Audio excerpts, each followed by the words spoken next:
Turf Today is brought to you by Toro. Imagine a fairy mower that drives itself, a GPS guided sprayer that's so precise it virtually eliminates overlap, or a battery powered commercial mower that can handle the toughest grass from dawn till dusk. This isn't just a vision for the future, it's what's happening at Toro right now. They're constantly working on solutions based on real input from real customers. So follow Toro on Instagram and on X to stay up to date on how Toro is always solving and always evolving. What's up, man? I thought for a second we were in the same hoodie. I was like, "Ooh, team I outfits." I almost wore that, but I literally I got the new ones in. Ooh, that's fresh. Yeah, yeah. So I'll be Nice. bringing a few out to San Diego for you. Nice. I appreciate that. That's nice. Yeah, they Wow. turned out they turned out much better. So the first batch didn't turn out very good. So we after some back and forth, we got it all squared away and we got the new ones in. So gonna have some sweatshirts online here shortly. They Nice. turn That's out the great. the level wear stuff, right? Levelwear stuff is so good. So Mm-hmm. yeah, one of my favorite sweatshirts. So yeah, got some new gear. Might put it out later today or tomorrow if possible, and see if we can't ship a few out before leaving on Wednesday. Yeah, I'm sure there's some people that would want one of those for the show or maybe for the tournament. Why not? Yep, yep. We'll see. I don't know. Maybe I should bring them and sell them. When we have our little happy hour or something, bring a couple to sell. I It's just not a don't bad know if idea. I'd have the. I just don't. I've got Square and all that kind of stuff. I haven't had to use it in quite a while, so we'll see what kind of initiative I get between now and then. And How much stuff you can pack in your golf bag, right? well, that's the big thing, man. I mean, we're gone. I'm gone Wednesday to Friday, and that's enough. I mean, I'm already Hmm. thinking I might have to do laundry out in San Diego once. So Probably. we'll Yep. see. We'll see. Unless I can just pack basically the whole wardrobe between a suitcase and golf bag. I don't know. It's a golf trip. You're going for more than 7 days. You're probably gonna have to do some Well, laundry. You never know. Depending on how many yeah, pairs of boxers you bring. Like I always bring a couple right. extra. So Well, and the thing too, like for this trip, it's any of these business type trips, I feel like you're going to always have to pack casual stuff for some of the evenings. You're going to have to pack some of the business like stuff for the conference days. And so then do you bring your suit, your jacket, and there's just all sorts of stuff. And plus, you never know what the weather is going to be. mhm. Looking at the forecast, it's going to be mid 50s, so that's layers, That's right? And layers. so yeah, that stuff just adds up quickly. It's not Canada layers, but No. it adds up. But you're thinking, well, I'm gonna go down to San Diego. It's in California. It's gonna be hot. Yeah. Maybe not. Yep. No, Maybe well, like not. like we talked about on our call yesterday, it was 80 degrees, I think, in San Diego yesterday, and I watching the tournament out there, it looked like they had some pretty high winds. Looked like Hmm. the cold front was blowing in. I mean, it's only going to be a high of like 55, 56 for the next couple days. So yeah, we'll see. We'll see what we get when we make it out that way. And hopefully things have calmed down a little bit. But that'll be Yeah. cool though because the golf tournament is being bookended by two PGA tournaments. Some people are going to be Right. playing with grandstands and things still set up, which is really, really neat. I loved your comment Yeah. about we're going to fill those stands too. There's going to be tons of people showing up to watch. That's right. If you're not playing in the tournament and you're in San Diego for the conference, come out and watch everyone hack it around in the 4-inch Kikuyu rough Yes. out there at Torrey. Oh, we're in trouble. The over under on golf balls lost in that rough is probably going to be about 10 per person. Yeah, that's all anybody's going to be talking about is how many balls did you guys lose out there? Oh my God, I caddied for a good friend of mine, an old college teammate of mine. He plays on the what's called the Advocates PGA Tour. It's the APGA. They actually play. They play this week as well with the tour during the Farmers. They play I believe it's the North course. I can't remember which is the tournament course, the North or the South, but God, they always, play. yeah. Yeah, they play the non big one. I think it's the North course. They play it on Saturday and then they play the South, which is like the big one that's hosted the Open and all that. They play that one on Sunday and they're on Golf Channel and all that. And and when I caddied for him on the South course, the championship course, they had spotters, thankfully, on every par four, par five. Otherwise, we would have had like a 6 or 7 hour round trying to hunt for golf balls because that rough is so thick and you cannot find the golf ball in that. If you're literally like, if you're a step offline into the rough, it's really challenging to find the golf ball. So, yeah, we'll see. We'll see how that all goes. I'm excited to hopefully have the opportunity to play out there and I think, fingers crossed, I think the events we're playing in are on the championship course. So I don't know. We'll see. Yeah, I was looking at the schedule. They're using 5 different properties for all the different tournaments, so Yeah. we could be at any of them. But I mean, there's a lot of nice golf courses over there. So either way, it'll be fun. Yep. Yep. It's going to be a great time no matter what. We're going to be in California. Hopefully, it's going to be sunny, even if it is a little chilly. It beats what I just did this morning, which is shovel snow. So, Yes, always yeah, beats shoveling snow. I'm sure you've done that a few times this year so far. Hmm. Yep, it keeps you in shape up here when you can't be out going for long walks or biking or anything like that. You just grab the snow shovel and it'll get the heart rate going. I thought I would be good having 3 teenage boys in the house, but no, no, it's No, still they don't dad's want to yet. responsibility. That's No, it's going to get to the point where they're forced to do it. So, yeah, and maybe that's a parenting fail that they're not doing more of it. So we'll see. maybe. Well, that first Yeah, time your son wants to get his car out of the driveway and the plow goes by. that's Sorry, it. bud. Got to That's get out it. there.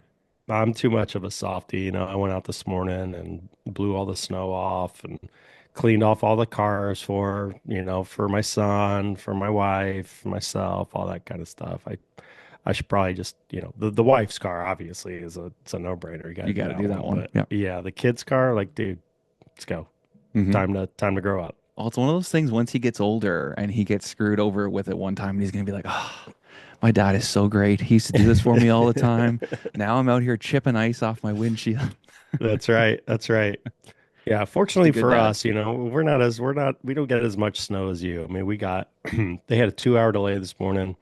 We probably got, I don't know, maybe an inch or two overnight. So it's not like Okay. it's anything crazy where we're gonna get, snowed in or anything. Did you see the snow in the south, like down in Louisiana and some of those places? Yeah. They're shutting down the Yeah. highways and airports. Like, It's crazy. yeah, I was It's messaging people down there. I was like, "Do you have a shovel?" They're, nope, no shovel, no salt, no grit. Like, there's people going out. I saw videos of guys have like salt grinders on their driveway and their front steps, trying to use like little Himalayan salt grinders. But like the city doesn't That's have great. anything, right? No. There's no planning for that. There's no money spent on No. that stuff down there because it's not a thing. And then all of a sudden, whoop, foot of snow. Yeah, yeah. Well, I remember just when I was in Houston, a week or two ago, they were preparing for just, a cold spell. I think high, or lows in the 20s, mid 20s or something. And they were, I think, giving guys time off so they could go home and wrap their pipes because, Oh, a lot of the pipes aren't insulated in houses and, so they get those cold stretches where things freeze, having very limited insulation that stuff is tend to burst. So I remember a couple times. I mean, Dallas got hit a couple years ago, and they weren't prepared for it. They don't get that type of weather all the time, and it just causes chaos. It's crazy. we were in Mississippi the one year and it snowed. And so we called the coach and we are like, so like the whole city's shut down. We're obviously not coming to practice, right? He's like, you guys are all Canadians. Most of you are driving four-wheel drive vehicles. We'll see you at practice. So the one guy on our team had a truck. He still had his snow tires on. He never took his snow tires off. He was down driving around Mississippi. He's driving by people, giving them the finger and waving and stuff. And oh my gosh, the only people driving in the whole state probably that day was Yeah. the hockey players from Canada. So funny. I saw a video on one of the social media platforms, I think in Texas, a guy being pulled by, a Chevy Tahoe or something. He had the rope and he had his cowboy hat on, he's doing the lasso thing. It's great. Oh man, yeah, you got to have some fun with it, right? But it's Yeah. funny, like, people never seen that before, and all of a sudden you wake up and it's like, what's going on outside? Yeah. Yeah.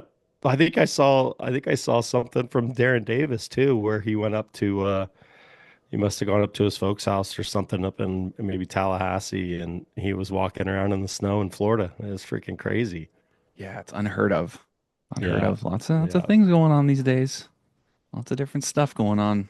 Okay, we're back with another Ask the Agronomist segment sponsored by the Andersons.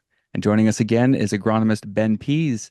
Ben, before we get into our question today, I wanted to ask you about the Andersons and, why did you guys get into sponsoring a segment on the Turf Today podcast? Yeah, so I think we want to partner with Turf Today because you guys have the ears of a lot of the end users of our products, and I want to give a face to someone that's kind of usually behind the scenes on the development of these products.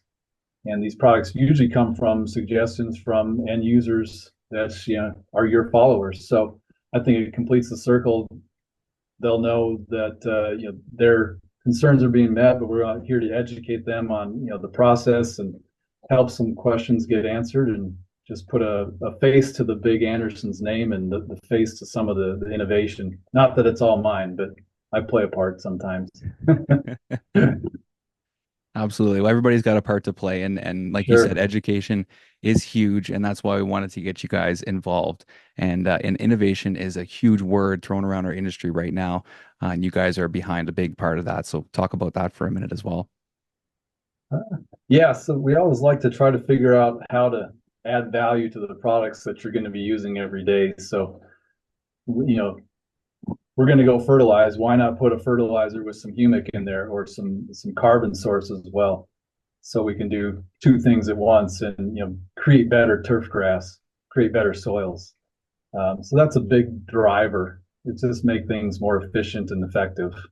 Awesome. Well, we're very, very excited to have you guys aboard.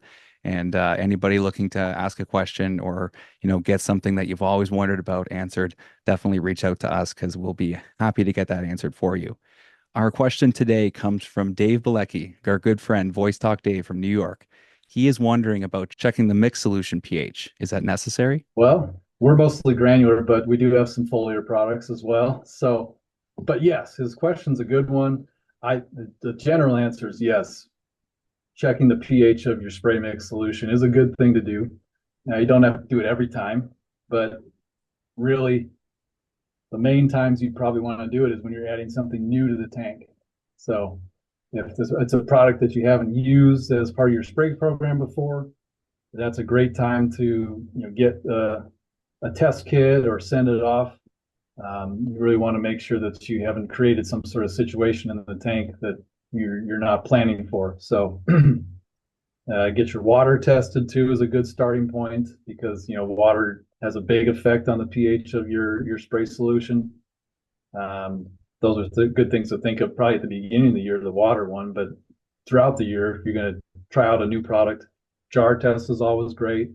You can pH test your little jar test mixture. You're not having a whole tank mixed up before you have a problem. That's a good way to go about it. But yeah, I'd check it. If the pH of your spray solution is off, if it's too high or too low, it could really impact the effectiveness of all your products, the efficacy. We could hit some compatibility issues. So you don't want a tank full of sludge or a bunch of clogged nozzles or filters, and we can avoid that if we, keep the pH correct. If you do some testing, for most turf spray situations, you're going to want the pH just slightly acidic. I say, between 6 and 7 is probably your best bet. Now, you can get away with a little bit up and down, but in the sixes is probably optimum. When you get to those pH extremes, you could get some phytotoxicity if it's too acidic, or if it's too basic, then you're going to have organophosphates not work as well, herbicides not work as well. So keeping it towards the middle is the best idea. Well, right on. I guess my only question would be then, if you were dealing with a solution that was way too high or way too low, what would be the best way to adjust it to try and get it to, that optimal level? Sure. So there's a lot of good products out there. So basically, if your pH is too high, you got to add some sort of acidifying agent. So many adjuvant companies make good ones out there. So if all of a sudden you test and it reads 8 point something, I would highly recommend using some sort of acidifying agent to at least get it down to 7.5 or 7, something like that. Now, if it's the other side, if it's too low, we're going to add something called a buffering agent, and that brings the pH of the solution up. So if you're, again, the extremes, if you're down below 5.5, you really want to try to get into the sixes. So you get down below 5.5 or 4.5, you could have some efficacy issues, some compatibility issues. So yeah, acidifying agents if it's too high, buffering agent if the pH is too low. Nice. You got to get it right in that sweet spot. Yep. Beautiful. All right, Ben. Well, we appreciate you stopping by this week, and we will see you next week with another great question for Ask the Agronomist. Sounds great. Thank you. And everybody out there listening, if you do have a question, reach out to us, send it in to us, or anybody you know that works for the Andersons, and they'll get it to us as well. Crazy. Tanner, how's it going, man? Morning, guys. How are you? Hey, Tanner, how are you, sir? Pretty good. Just living the dream down here in Southern Florida. So, Yeah, you Did you joining? get the cold snap? it's very cold, but I haven't become a Floridian yet, so I'm still okay. Nice. That's good. That's good. What did I see? Your Tennessee? Where are you from? Yeah, originally from Tennessee. Okay. Okay. Yeah, Hendersonville boy. My last year playing hockey, I was down in Huntsville, Alabama, so it's not too far south from where you were. Not too far. It's a couple hours. A couple hours down there. Yeah. Yeah. Yeah. So So are what? you coming to us from the SoFi Center right now in the basement? Pretty much. Yeah. We got little work trailers just outside of the SoFi Center, so that's where I'm at now. Right on. We're very excited to interview you and talk about some of the TGL stuff, but we'd love to get into your story and hear about, upbringing, getting into turf. Yeah. Um, I mean, my story kind of jumps around a lot, and I think that's kind of playing to my benefit now. Um, but starting all the way back of how I got into turf. When I was in college, I actually wanted to be like a farm consultant. So I really loved the soil chemistries. Back in high school, in my FFA days, I was a soil judger, which is nerdy, but I thought it was one of the coolest things I got to do was, travel around to these different farms and get in these holes and look at dirt, give That's it different awesome. ratings, see what's in it, give recommendations on, what that soil type is best used for, and, what kind of changes would you make if you wanted to do X, Y, and Z crops instead of the crops that are already there. So that kind of soil chemistry stuff really intrigued me. And at that time, I had no idea that sports turf or any kind of turf grass management was a thing. Um, Once I got into college, there's a group of cool kids in one of my soils class, and that was the class that I really liked the most was soils, another nerdy thing. But this group of cool kids, they were all like almost in uniforms every day. I'm like, what are these guys? And they were just golf course guys. They were young kids doing golf course stuff, taking soils classes, getting a turf degree. And I was like, well, I mean, I like that. And talking to them, they're kind of like, what you're trying to do with farm consulting is exactly kind of what we do in the turf industry. Um, it's just the crop, quote unquote, the crop is grass. I'm like, well, that's cool. Good for you, but I'm going to keep going down my route. And then kind of got my first internship was actually at a golf course because that was the easiest place to find an internship. Not a lot of farms do interns. And that's kind of where I fell into it, started to love it. Realized that was the route that I wanted to take, that grass was the crop that I decided to grow. Moving on from there, as I started to explore the turf industry, I really fell in love with the sports turf aspect of it. But I was in golf for almost just over 7 years, I believe. So I was hopping around different country clubs in Tennessee before I finally hopped into minor league baseball for short stint of time, and then jumped from minor league baseball over to the MLS with professional soccer stadiums. Um, Went out to Salt Lake City for a couple of years, did their MLS stadium and training facility out there. I went down to Austin FC, built a stadium and a training facility from scratch. So that was an expansion team that I got to be a part of. Wow. So got to see that process from start to finish, which was absolutely incredible. You Left worked with Austin. Weston? Yeah, Weston Applefeller. It Oh, was he's the best, man. he was down there. Brought me on very early, which was very good for both of us. And I think for the organization itself, being able to bring on a groundskeeper or someone who has that type of knowledge that early in construction can only be beneficial and sustainable for the future of that place. So um, I always told Weston like what he did was my goal in my career was to find another expansion team and help them design, go from start to finish of a project, and then run it when it was over. And that's kind of what I'm doing here at TGL. I never thought it would be an indoor golf league or anything like that. I thought I'd still be in soccer. But yeah, long journey to get here. Jumping different state, team to team. But it all kind of led me here, and that's good. How did you find this job? That's actually a funny story, and my fiance likes the story just because she was there.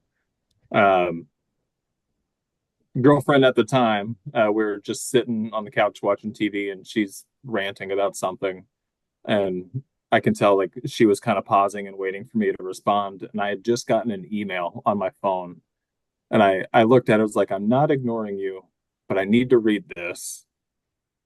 And the email was, I thought it was spam, to be honest. I stopped following golf once I got into sports turf. I followed the turf aspect of golf, but not didn't really follow. I didn't know that Tiger and Rory had this new league coming out, and I didn't know any of that.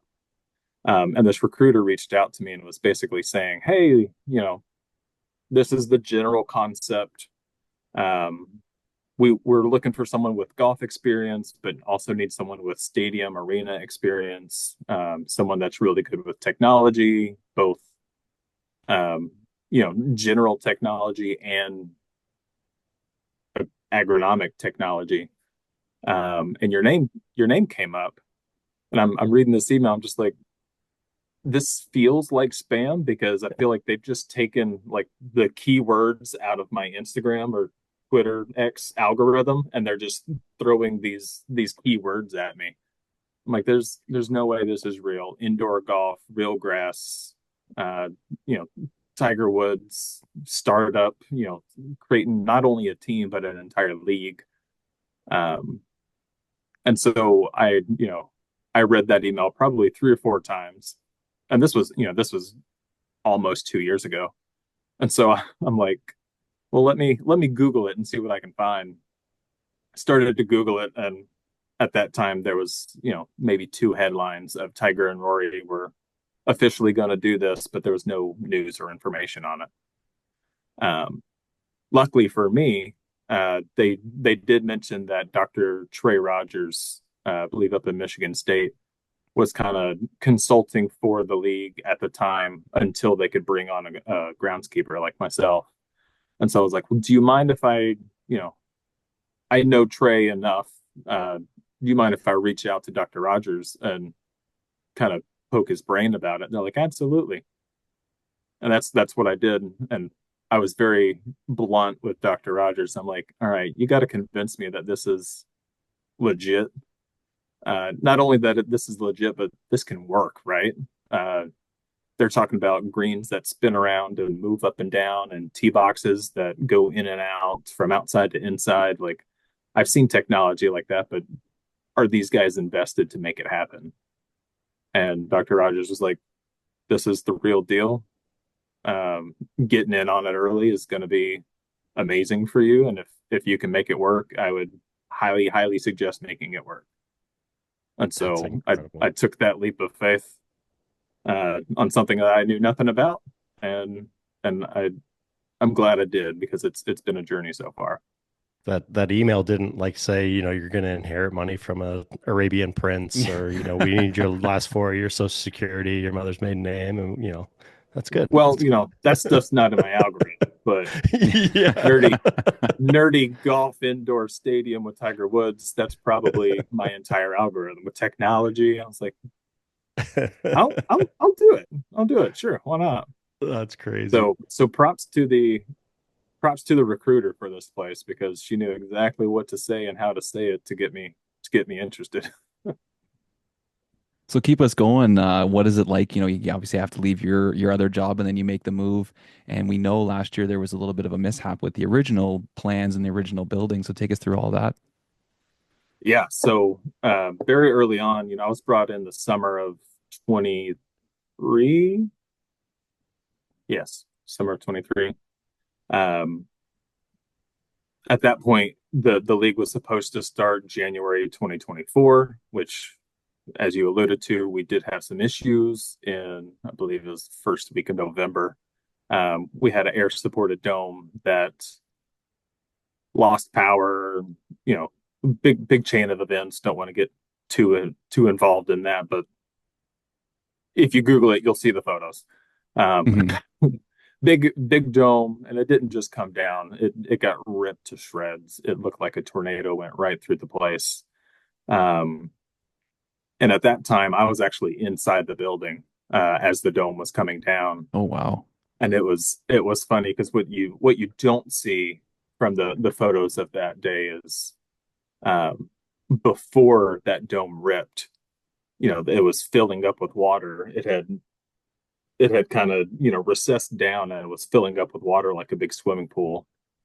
And one of my biggest memories from that day is you know getting on the interwebs, getting on Google, and trying to figure out how big of a patch do they make um, for these inflatable tents, because if they make a 7-foot patch, maybe we'll cut a 5-foot hole in the roof and let the water come down so we can take the weight and the strain off of the dome. And looking back now and seeing those photos, it's like we were worried about a 5-foot patch, and here we are. We've got 300-foot rips going all the way from end to end. There's nothing we could have done at that point to save it. So um, very very interesting day. People ask me, like, was that a blessing in disguise? And I was like, well, would we have made it to January 2024 with the product? Absolutely. No doubt in my mind, would we have been able to do the season at the original time? Um, Pushing it back a year, was that worth it? Was that you know we were very very invested in making sure that extra year that we got was put to good use. Um, and obviously, I was scared for my job because I was like, I'm a groundskeeper. I've already been here months and still don't have grass. And now we're basically starting from scratch. So I was a little worried about my job at the moment. Um, and it was great because about a month after that, I was approached and was like, "Hey, we're going to build a." At the time, we called it a content studio, but it's basically a big performance center, a place that the players could come in and play and train and kind of get used to the simulator, but also a place for us to take advantage of the year that we have to test different things, build different things. What do we want to change? What do we want to make better? What do we want to eliminate? So it was a full training testing site, and they wanted me to spearhead kind of getting that built and kind of running the day-to-day operations of that testing facility. Um, and I was like, oh, easy. Like, that's what I do. Like, I'm good at construction. I'm good at rigging, all that kind of stuff. Um, and then, like, 2 days into it, all these server racks start showing up, and then the hydraulic jacks for moving the green up and down start showing up, and all this technology is rolling in the building. And I'm just sitting here like, okay, maybe I don't know as much as I thought I did. And It's I'm, crazy. you know, as groundskeepers, we've done things that are so far outside of our scope of work because that's almost expected of groundskeepers these days. That's just what you do. Um, we're carpenters, we're masons, we do all that kind of stuff, and I'm very comfortable with that. Small engine repair, all that kind of jazz. When it comes to technology, that's different. Uh, I consider myself a very tech advanced individual, especially in the agronomic world. I love all the technology of, you know, agronomy, lighting systems, sub-air systems, testing protocols, different Clegg machines and stuff like that. I love it. But when you're talking about a projector that costs, hundreds of thousands of dollars, and we have 9 of them stacked on top of each other with undulating green and spinning parts and stuff like that, I was lost. Um, but I looking back at it, I'm thrilled that I love the fact that I did that. Just because that was an experience, and now that we're here at the SoFi Center, if there's a jack that breaks, I know just what to do. Like I can run underneath the turntable, pinpoint where that cable is that needs to be unplugged or replaced, and I can do that almost faster than anybody. Um, just because they were relying on me in our performance lab to learn and do all that kind of stuff on top of the grass job. So it's weird. A lot of my time here so far, in the 19 months that I've been here, has been non-turf related, not grass related. Um, I focused a lot on the grass for my own sake. Um, I use that lab as a way to test divot recovery and different tactics of how to get trays in and out and all that kind of stuff. But the company was focused more on the technology and the game aspect of it. Sounds like a true sports turf role, right? I mean, that's in my experience dealing with, I've spent a lot of time with sports turf managers, and it's about 90% anything other than the grass, whether it's It's what it feels like. infields and yeah. So, Yeah, it's so, definitely what it feels like. so going back to kind of, when things went south with the original facility, did you guys maintain that original infrastructure, or was the SoFi Center, is that a brand new something that you guys totally pivoted and started from scratch? Yes, and yes, and yes, and no. So I think um, the footprint is the same. So the concrete slab that we had poured for that original bubble, I think we expanded it just a little bit, but we're built right on that same concrete pad. Instead of the inflatable dome, we are in an assembled steel building that can withstand Category 5 hurricane. Um, if you come out and see this place, it's very well built, overbuilt. All the stuff inside is crazy. Some of the benefits of going away from a inflatable bubble to an actual steel building, is that we have a grid on the ceiling. And so when it was a bubble, everything had to be ground supported. You can't hang anything from the ceiling. You can't hang, you know, 97 spinning lights for broadcast. You can't hang speakers and stuff like that. Now that we've got this, full structured building, we've got so much crap up there in the roof, and it's great. Our projectors are hung up there. The lights are hung up there. I've got a turf trolley system. Still trying to think of a good name for it. So if anybody out there has a good name for what we call the little trolley monorail, it's just a chain motor that drives up and down an I-beam. And the chain motor comes and picks up the trays of grass for me, takes it off to a spot that I could either load it on a large dolly or just load it straight to a forklift and take it back outside. None of that would have been possible with the old style building versus the new style. But our ownership group is fantastic. Obviously, when that disaster happened, Tiger and Rory were very supportive of, what do we need to do to make this worth it? Like, do we need to reevaluate how we're doing? Um, this is a chance to do this all over again. How do we want to do it again? And so it blessing in disguise, but also, we took really good advantage of it. That's so cool. So leading up to the launch of the league, and congratulations, by the way, it was an amazing launch. Everybody's, it's been really well Thank you. received. Everybody's very excited about it. But Yeah, it's leading up very to different. that, was there any big challenges you guys had to overcome, or anything people don't kind of know about, whether it was the turf or something in the building? Yes, there's a lot of challenges. I'll kind of stick with the turf aspect just because that's my bread and butter. That's my actual job title. Um, so we've got 2,000 square feet of grass, which isn't that much compared to traditional golf courses or even sports fields. Um, but this 2,000 square feet of grass is basically used like a driving range every day, and then expected to look perfect and pristine on a match night, which the past 3 weeks we've had one match a week on Tuesdays. Next week we've got a really big match of Tiger versus Rory, and so that's going to be awesome. And then I believe we have a break, and then when we come back from that break, we have a triple header on a Monday. So three different matches in one day, and then the following Tuesday, right after that, we have another match.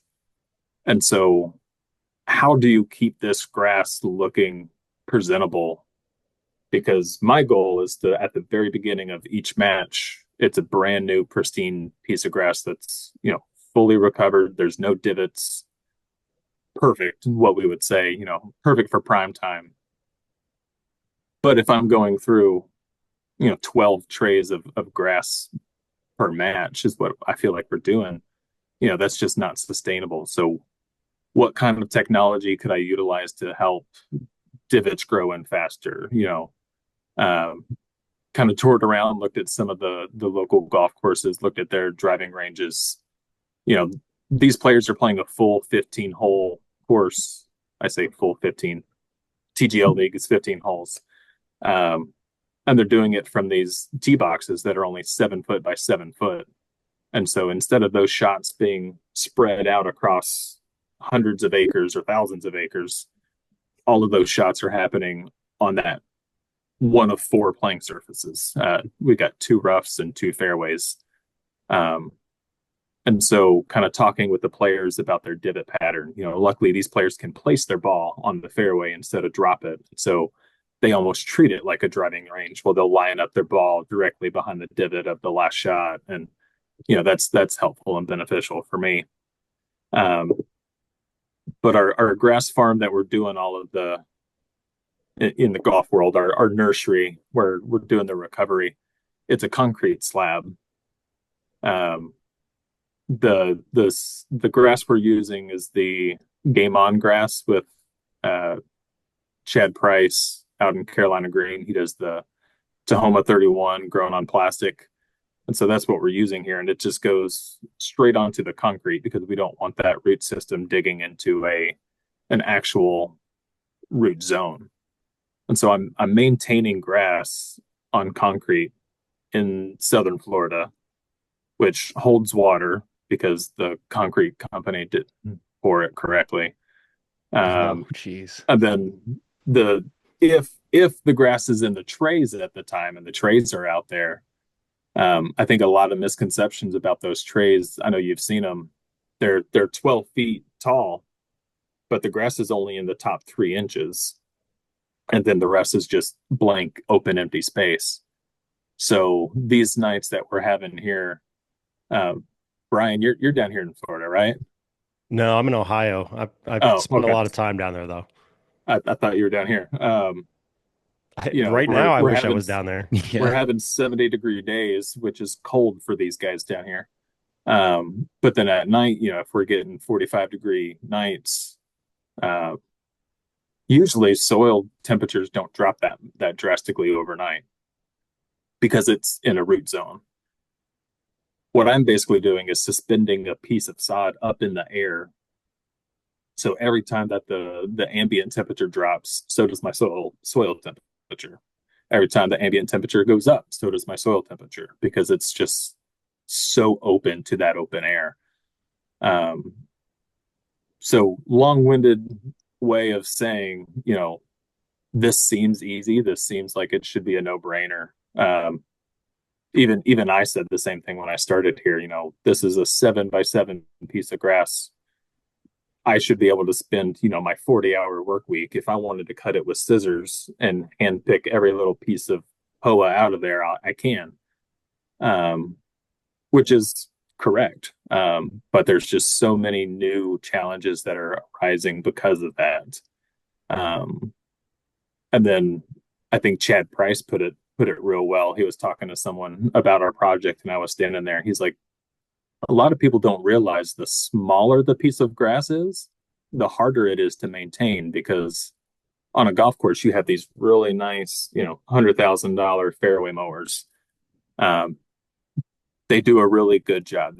They groom it, they clean it, they cut it, looks great. You have these big old aerifiers, you have these big old pieces of equipment and machinery that we rely on as superintendents to do all of our mechanical work on the course.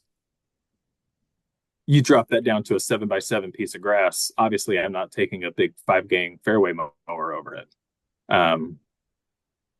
Ideally, I'd be taking a greens mower over it, but this is a foot up in the air and it's only 7 feet. So you have to be a really good greens mower operator to even get close to getting a decent cut. And you can't line up the trays back and forth because the edges of the trays sit above the grass.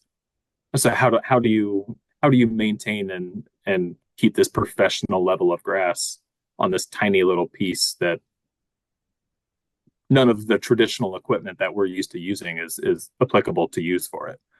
So I'm going down these rabbit holes of, residential style mowers and aerifiers and things like that. And, I don't want to be a spokesperson, but shout out to Toro for some of their home residential equipment that they've been doing is remarkable. Some of it has just absolutely saved my life. And then I think there was a post someone made of the mower that I was using. Was a little $99 Scott's mower that you can get at Home Depot. The ground driven reel mower. I've modified that to go lower than what it's actually supposed to be doing. That's what I actually use in the trays. And then I've got an actual, Toro greens mower for the stuff that's sitting on the ground. So, we're doing everything that a typical traditional golf course would do. We just have to find different ways of doing it, both with equipment and timing and everything like that. We certainly don't mind you shouting out Toro on this show, so they're big I supporters of figured. ours. But so you mentioned some of the temperature changes down there. I mean, are you doing anything? Like, are you using covers? Is there anything you're doing to kind of protect that temperature? Yeah. So I've got the traditional grow tarps, and that's great because in the sports world, those are always the worst days to cover, a soccer field or a football field in these grow tarps, because in the sports world, sometimes they're only down a day or they're down 2 days, and it takes so long to get those out. But benefit of a 7x7 piece of grass, I just got this tiny little blanket that I can put over, and I don't even put like sod staples in it.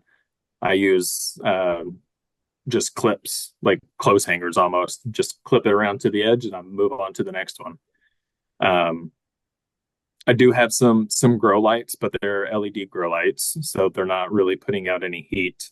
And so I have gotten some high pressure sodium lights just to give us some heat. And then a lot of floor drying fans. This past match, we've had rain for every day the past week. I haven't seen the sun in 7 or 8 days. So I had to move the grass in 2 days before the match just to start getting it to dry out. And so getting all those, heat lamps and grow lights and fans up underneath it to start drying it out, that's kind of the stuff that we have to think about that most golf courses don't. Obviously, they worry about winter kill and keeping the soil temperatures at a decent a decent range, but they're not going to be on primetime ESPN on Monday, every week. So for me, that's a weekly occurrence. You probably go to Amazon and just get a bunch of like heated blankets and stuff, right? And just Ooh. throw You some heated blankets down. could, yeah. That'd be interesting. It's actually funny. Last night I brought in the grass that I'm planning to use for this upcoming match.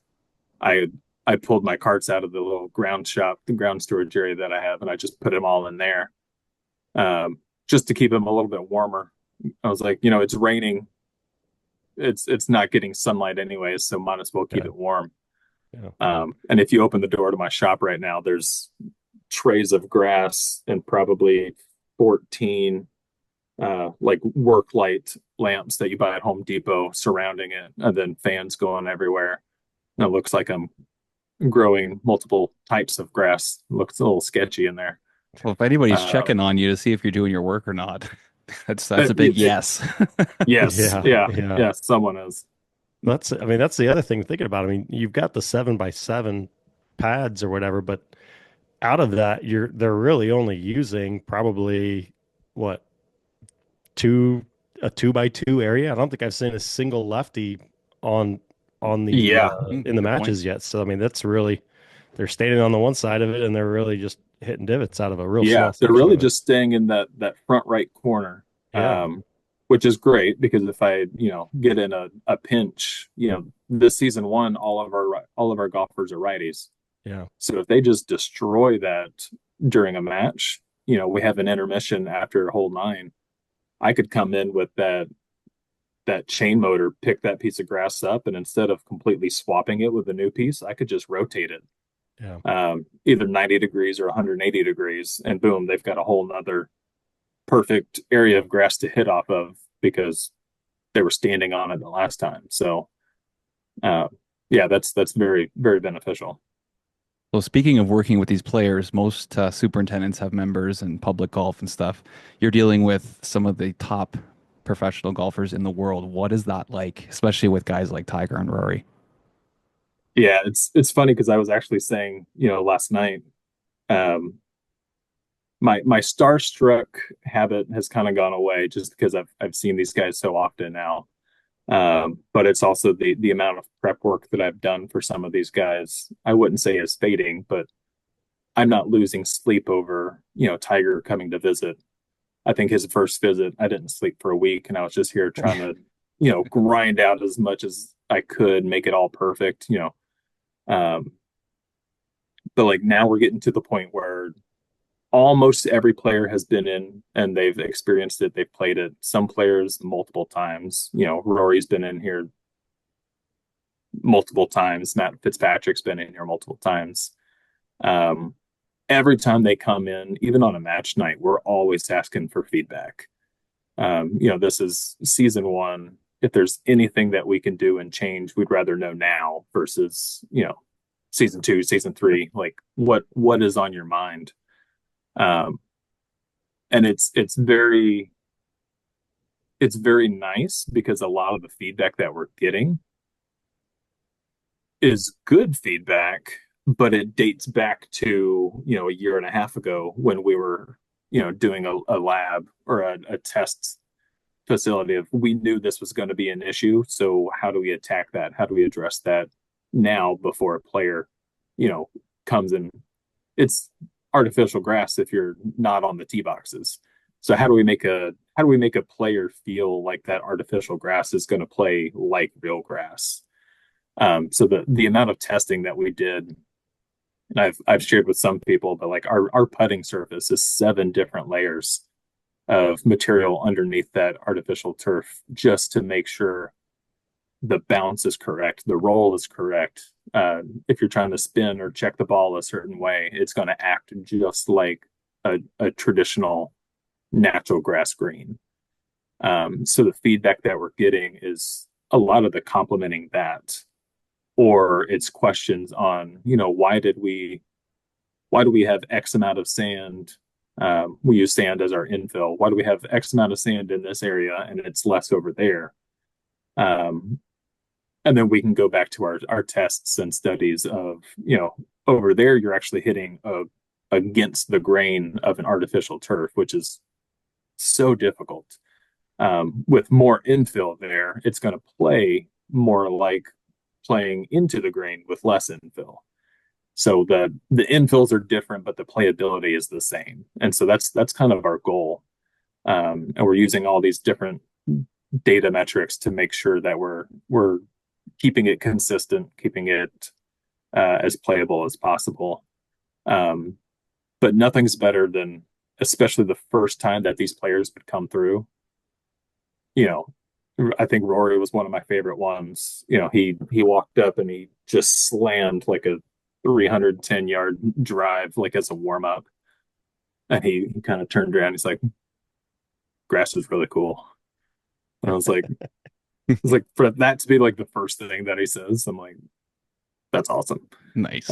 Surrounded by technology, you've got the world's largest simulator screen in front of you, and they're like, "We're hitting off real grass. This is cool." So awesome. You hit off real grass everywhere. So the fact that they're indoors and that's what they're thinking about is great. Tiger's first time in here was,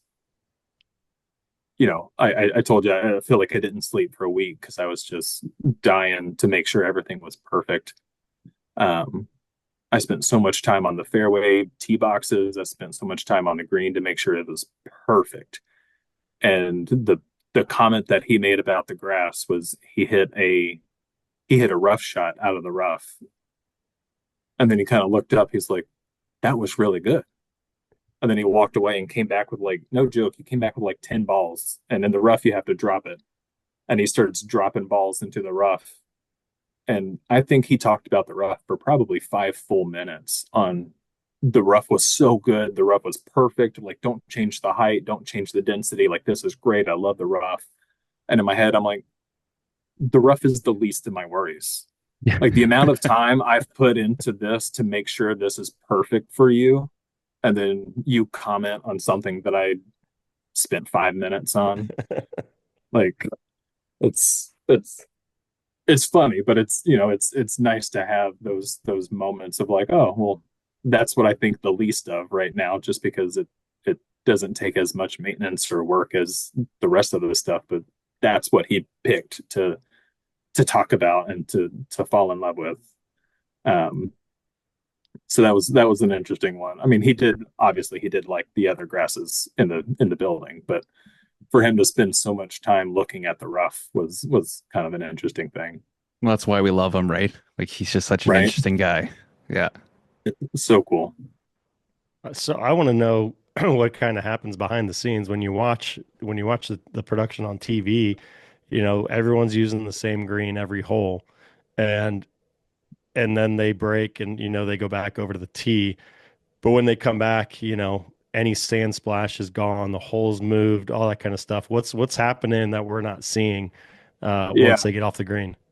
Yeah, it's kind of like a Disney magic. You're the even if you're in-house, ESPN is good at not showing that kind of stuff. But even if you're in-house, the action is drawn towards what we call the screen zone. So while they're over on the screen zone, the green, that's I think it's 41 yards in diameter. That thing can spin a full 360 degrees. And then the different tiers of the green can undulate and go up and down with a full swing jack system.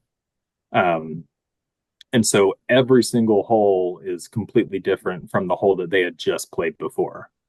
So the spinning kind of changes how the player is approaching their ball coming onto the green. So if they do come up a little bit short, they can still play from inside the arena. And one shot, they may be chipping over a 6-foot knoll, but they can't even see the green. And then the next hole, they're chipping over a bunker, but they've got the knoll on the backside that they can kind of use as a backboard to bring the ball back down. So that's a really cool aspect of it. And then I love demoing the virtual green, which is the undulation of the greens. you can hit a putt and it'll go 2 cups to the right, and then we can change the green and you can hit that same putt and it'll go 2 cups to the left. It's wild. So it if you've watched, and especially with the players mic'd up, it's difficult to read these greens because they do change every hole. And I'd be interested to know, I don't have these conversations with the players, but you're not outside. You're not using sunlight to read a green. You're indoors. You have broadcast lights shining down on you. You have a spider cam flying over your head. You got drone that's, zooming by your face. How are you reading these greens, and how much different is that in here compared to a traditional golf course? Um, but yeah, it's funny. I've got a team, and I usually hang out on the green side as well. So we've got 7 different cups that we can change the pin location, and every hole, we have a predetermined pin location of where we want that cup to be. So we pull a plug out just like you would on a traditional golf course. It's just artificial here. Pull that plug out, put a new flag in. Um, One bit of information I doubt has been shown on TV, but we actually replaced the flag too for every hole.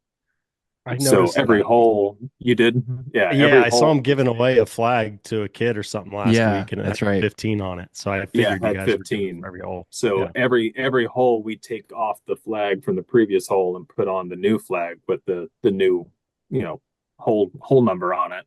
And it's just one of those little things, did we have to do that? No. Are most people even noticing that we did that?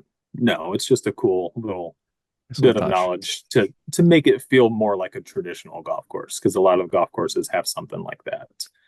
Um, so yeah, bunkers get raked. The sand that lands on the green gets brushed away, picked up. Um, the pin changes, the green spins, the green changes undulation. Um, but what's also happening is the complete opposite of that. When the players are on the green, I've got different staff members that are on the tee boxes. They go and they fill the divots. We use like the Harold's divot recovery mix, green sand. They fill the divots. They pick up the divot shards that get kind of tossed around. They rake those bunkers. You know, we've got LED boards on the front and back that lay flat on the ground. Those get cleaned pretty much between every shot.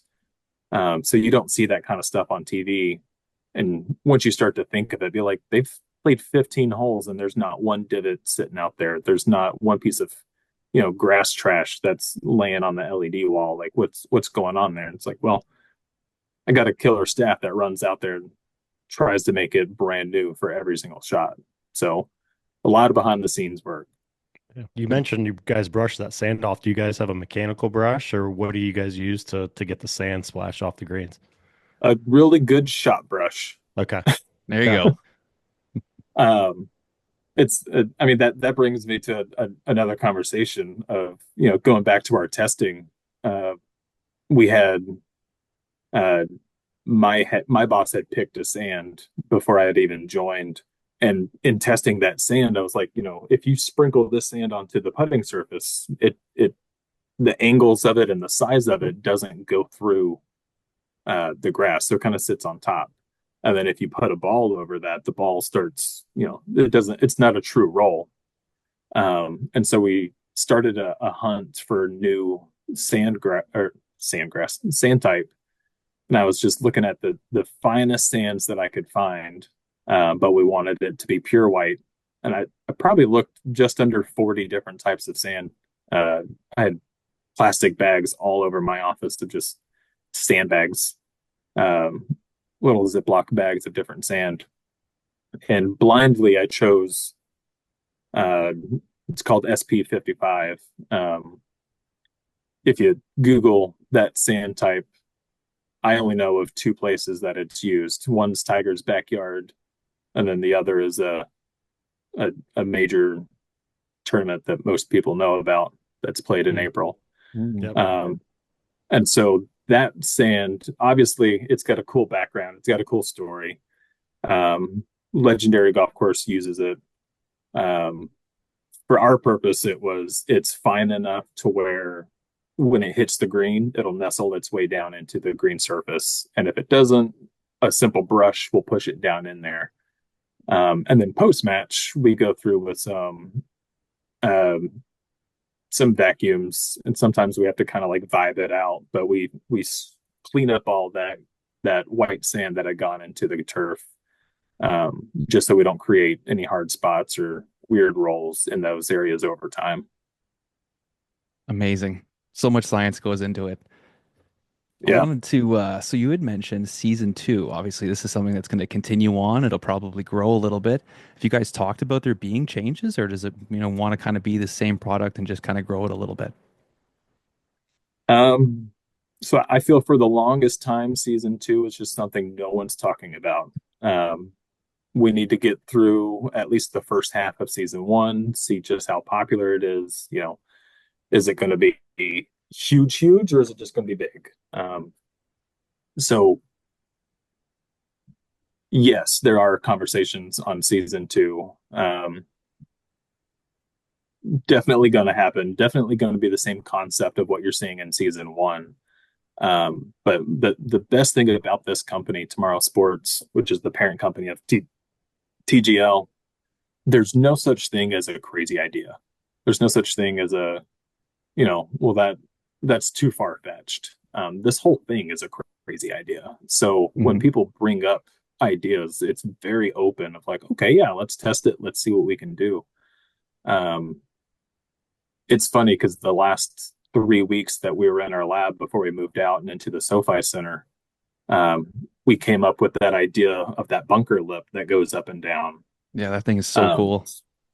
yeah, it was one of my colleagues, Ian. He was like, "So hear me out. What if we had like a wall that like came out from the floor, and they had to at least chip over that wall? Because the issue we were having was, you'd be in a fairway bunker with a giant lip in front of you, but in our arena, you can just go grab your hybrid and smack a 200-yard shot out of it. It's like, you wouldn't have been able to do that in real life. So at least get something in front of them. We tried different like on-screen options. We thought about, what if the grounds crew like rolls out a little ramp or something like that to put it out in front. And then Ian came up with that little idea of a wall that they can hit over it. And I was like, you know what? Let me build a prototype. So I came up with the little hinge system, and it's just a linear actuator that was underneath it that made it go up. And we're like, cool, like we definitely want to use this for season two. And then about a month later, they're like, hey, can you get that done for season one? I'm like, not sure. Um, so obviously relying on our tech teams and our partners that we work with at Full Swing, that ramp that you see was just a last minute crazy idea. And it's so much more advanced than what the average viewer can see, because they just see it go up, sometimes 20 degrees, sometimes 45 degrees. But the backside, there's this whole code that communicates with the game, and the game determines how high that hill is or that lip is in front of you, turns that into a degree percentage. A human doesn't have to push a button. We just say, hey, this player's up, and then that lip will go up because it knows, all right, he's hitting from this sandbox. This is the lip that goes into it. So I kind of laugh and cry that we had to throw this lip together so last minute.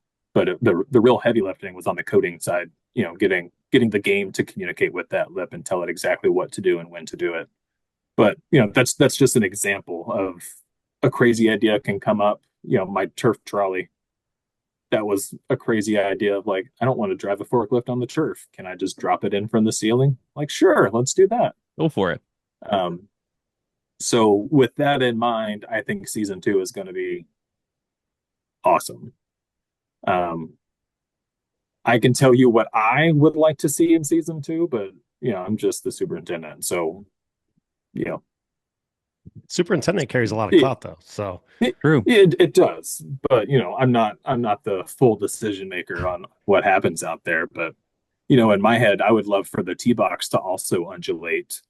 Um, like the green does. Maybe Yeah. not, different hills and valleys, but maybe just a tilt table. Yeah. So you have different lies, and I feel like that would be very easy to do. I would obviously, as a grass guy, I would love to slowly introduce more and more grass to the playing surface with the idea of eventually being full grass.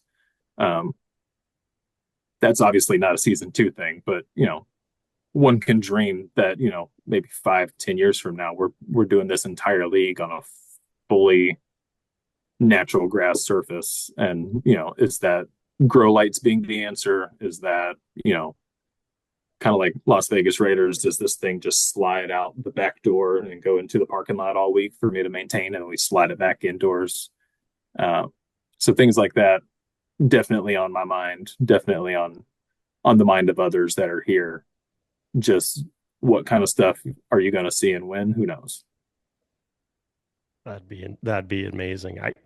What do you guys do with that facility when there's not a match? Is it something people come in and they rent it out for events, or is it just kind of stagnant right now, being used solely for these matches?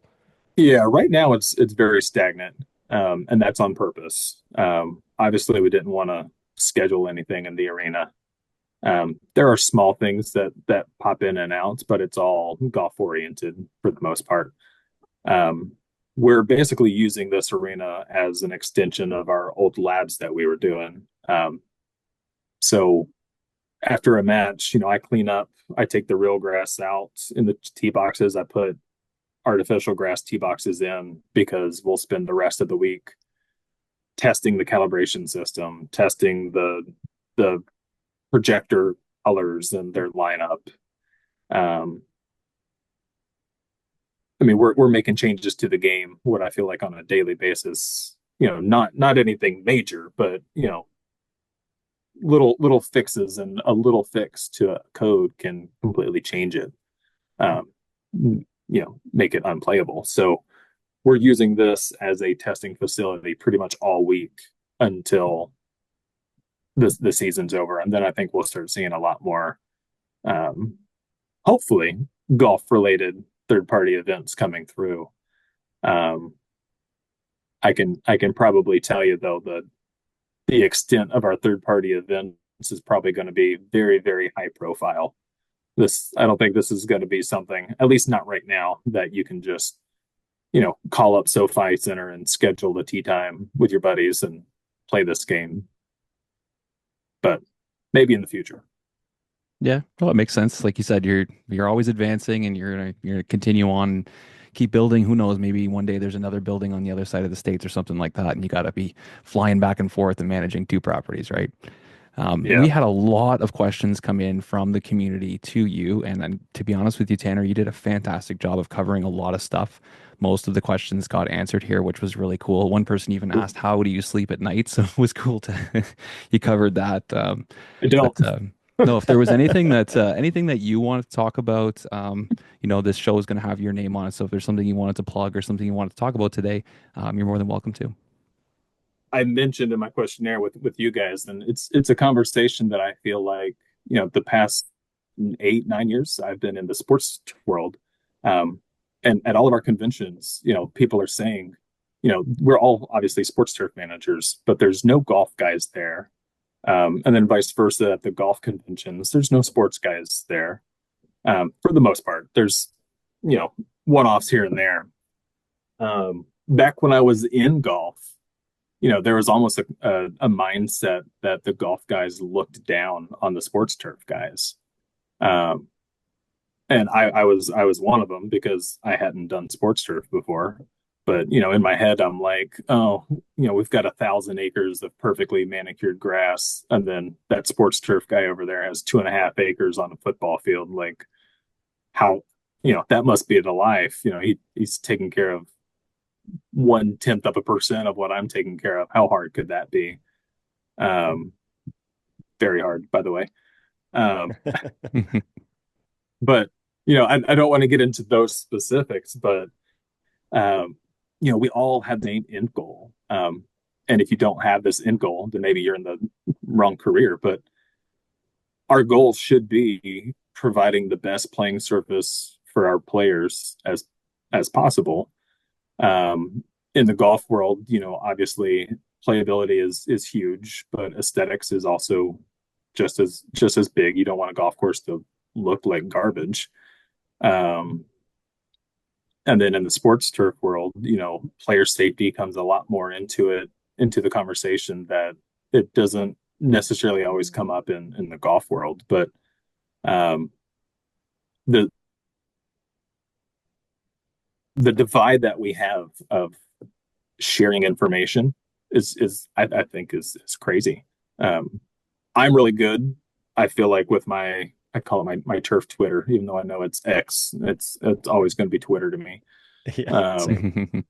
the people I follow, you can go through and read the comments. The golf guys stick with their golf guys, and the sports turf guys stick with their sports turf guys, and there's some overlap, but um, the big conversations of technology and bringing, AI and autonomous mowers and GPS sprayers and all this kind of stuff, we're all dealing with that right now.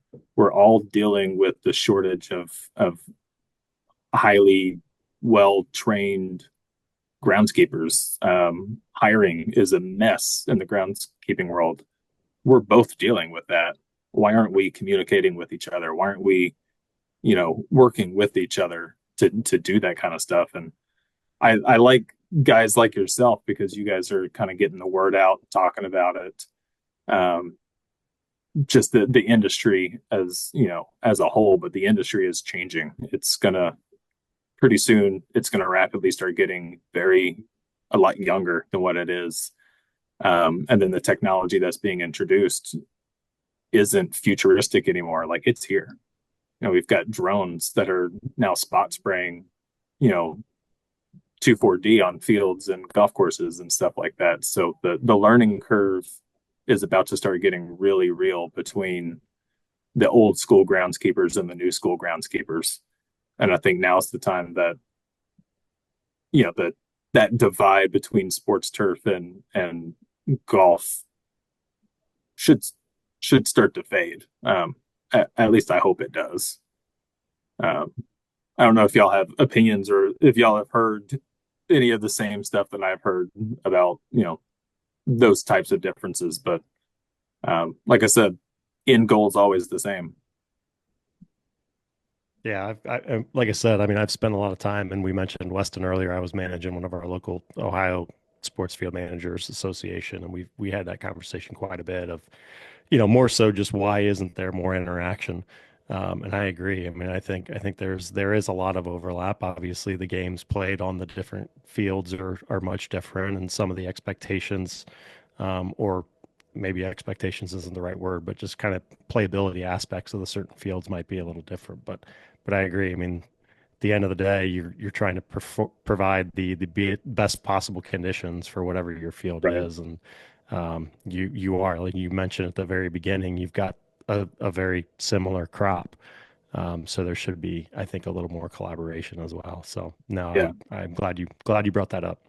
And it's also funny because I see it bleed into our vendors as well. I always laugh, and I to a certain extent I understand, but you know, I'll be talking to a vendor, be like, "Hey, have you ever done X, Y, and Z?" They're like, "I haven't, but I could probably get my golf guy, and he's probably done that." I'm like, "Why are chemical salesmen, you know, strictly assigned to sports fields and then strictly assigned to golf?" Like that kind of stuff just is weird to me. Like we're ordering the same products, we're using the same equipment. Yeah, it's a good point. I know on the Turf Today side of things, we get people sending us stuff from golf courses, but also, soccer fields and football stadiums and stuff like that. And I can tell you those guys and those men and women are so proud of their product and they're so proud of the grass they're taking care of. So yeah, whether it's a golf course or if it's a sports turf field, it should all be, coming from the same place and all that should be kind of supported from the same area. So we could definitely do a better job of trying to bring those two different industries into one because we're all pushing the ball the same way. So it should be something that's supported together. Yeah, I agree. Turf is turf. Turf is turf. Yeah, we're all trying to grow Turf grass is and turf. fight Mother Nature. I can't say Fair. that here at my company because if I say turf, everybody assumes I'm just talking about artificial turf. Right, right. Yeah. And Yeah, gotta get past that.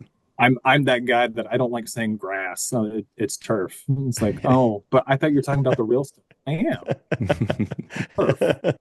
You're gonna have to put the artificial versus real in front of it when you start saying turf, huh? Yeah, I Get was a little like, that's the specify whole a little reason why it's called artificial turf is because bit. Yeah, turf is real. That's right. That's good. Good point. good Good point. point. And the trolley, just call it the TC trolley or the Tanner Coffman Oh, the trolley, because if TC. you invented it, I mean, it should be yours. There's something to be That's using for a it. long time. You put that out there for the public to name it, and you're gonna get what is it like Trolley McTrolley Face or some of Oh those yeah, and random that's the kind of names. stuff that's the kind of stuff I want. Yeah. Uh, Yeah, our put a big sign on it. our broadcast team calls it the Dragon, and I didn't know that they started calling it the Dragon. And I get a message one night because with our spider cam, I have to have the spider cam go to a certain area before I can start moving grass in and out. They're like, "Hey, are you doing the Dragon tonight?" And I'm like, I thought maybe they were going out to a bar or a party, and I just wasn't invited or something like that. I was like, it's the first I've heard of it, so I'm probably not going. He's like, "What are you talking about?" It's like, "I'm not going to the Dragon." He's like, "No, I'm talking about, are you moving grass?" I'm like, "Oh yeah."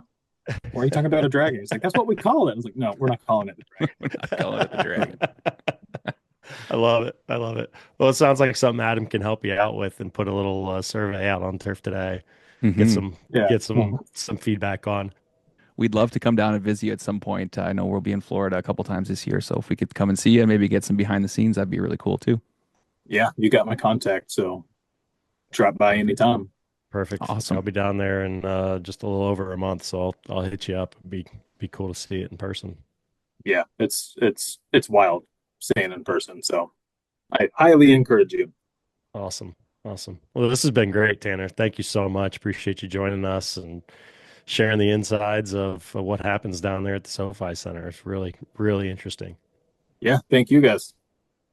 Thanks a lot, Tanner. We'll chat soon, okay, man? Yep, see ya. Yep, All bye right, bye. man. Take care. Dude, how good was that? Man, they used the Augusta sand at the TGL? I Come know. on. Yeah, that's Come on. awesome. I thought Well, that and sand was like exclusive for that property right. Well, and and Tiger's Tiger's backyard. place. Yeah, right. Yeah, you can get it. You can get it in a Tiger's backyard. Oh, that was so cool. He's a great guest. Like I said, Oh, he literally fantastic. answered all of the questions that came in. Really? Like, yeah, there was all about the grass and what do you do with this and what do you do with that? And he went through everything. So great guest. Yeah. No, that was outstanding. That was yeah, I mean, same thing. I had a bunch of questions on how everything worked and all that, and he just ripped right through them, and just really fascinating to hear the backstory of all the testing and all the different things. I mean, it's you don't think about it, at least No. most people probably don't think about, the sand and how it's going to impact the artificial turf and all that kind of thing. How does it feed into, the artificial turf and all that kind of stuff, the impact. So the fact is like, oh, this sand isn't going to work out well. It's going to impact this. It's not going to go where it needs to go. And so having to go back to the drawing board and finding sand, that's just so interesting. Really Hmm. cool. Yeah, they definitely went hard putting this all together. Yeah. And could you Yeah, they imagine if did. it actually had been launched January 2024? It would have been a completely different thing. I mean, the whole SoFi Center and all that kind of stuff, it just looks so good. I mean, I couldn't imagine what it would be with the bubble. And, Yeah. and like he was talking about the inability to be able to secure things from the ceiling of that space. I mean, it just seems like they've got so much stuff up there between speakers and projectors, and then obviously moving the turf in, just game changer. So, like you said, blessing in disguise, I think for sure, because Probably. what it ended up being is it's my simple brain can't even wrap itself around everything that they've got going on in that building. It's crazy. Yeah. And they probably went out and got the right guy because it sounds like Yeah, Tanner's got his head wrapped around that whole place and he spent the whole year learning it. So, like he said, yeah, if something happens when they're out there, he's got it. So, yep, talk yep. about job security. Yep, absolutely. No, I think, hopefully that thing sticks around for a while. It's definitely something fun, especially obviously during the off season here, just kind of gearing up for the golf season. It's a nice bit of entertainment to keep us golf nerds in tune with the game and see a little different side of these guys. Yeah, for sure. Like as the game grows, there's so much more emphasis on the stats Yeah. and everything you see with the projector and hitting into a simulator and stuff. And where we live, you spend half the year hitting into a simulator. So why not Yeah. have a league where it's all involved? I wonder if one day you're actually going to be able to go on the simulator and play a bunch of these holes, or is that already a thing? I don't know. I haven't seen it anywhere. I don't know if they're gonna basically license out their golf courses so you can Hmm. play them at an X Golf or something like that. I don't know. Good idea That'd on be their smart. part. Yeah. Yeah, it'd be smart. Another revenue generating opportunity. So Hmm. yeah, no, it's really neat. I've tuned in every week.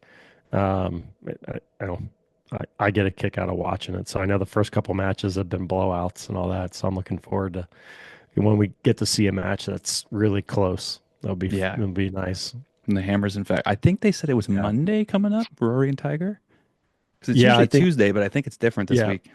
Yeah, it is. I don't know. I don't know what's going on with the rest of the TV schedule. They moved it, but yeah, I think it's Monday is Rory and Tiger, and then like you said, I think the following Monday is the triple header, Yeah. which would be nice to get a Be lot of fun. guys.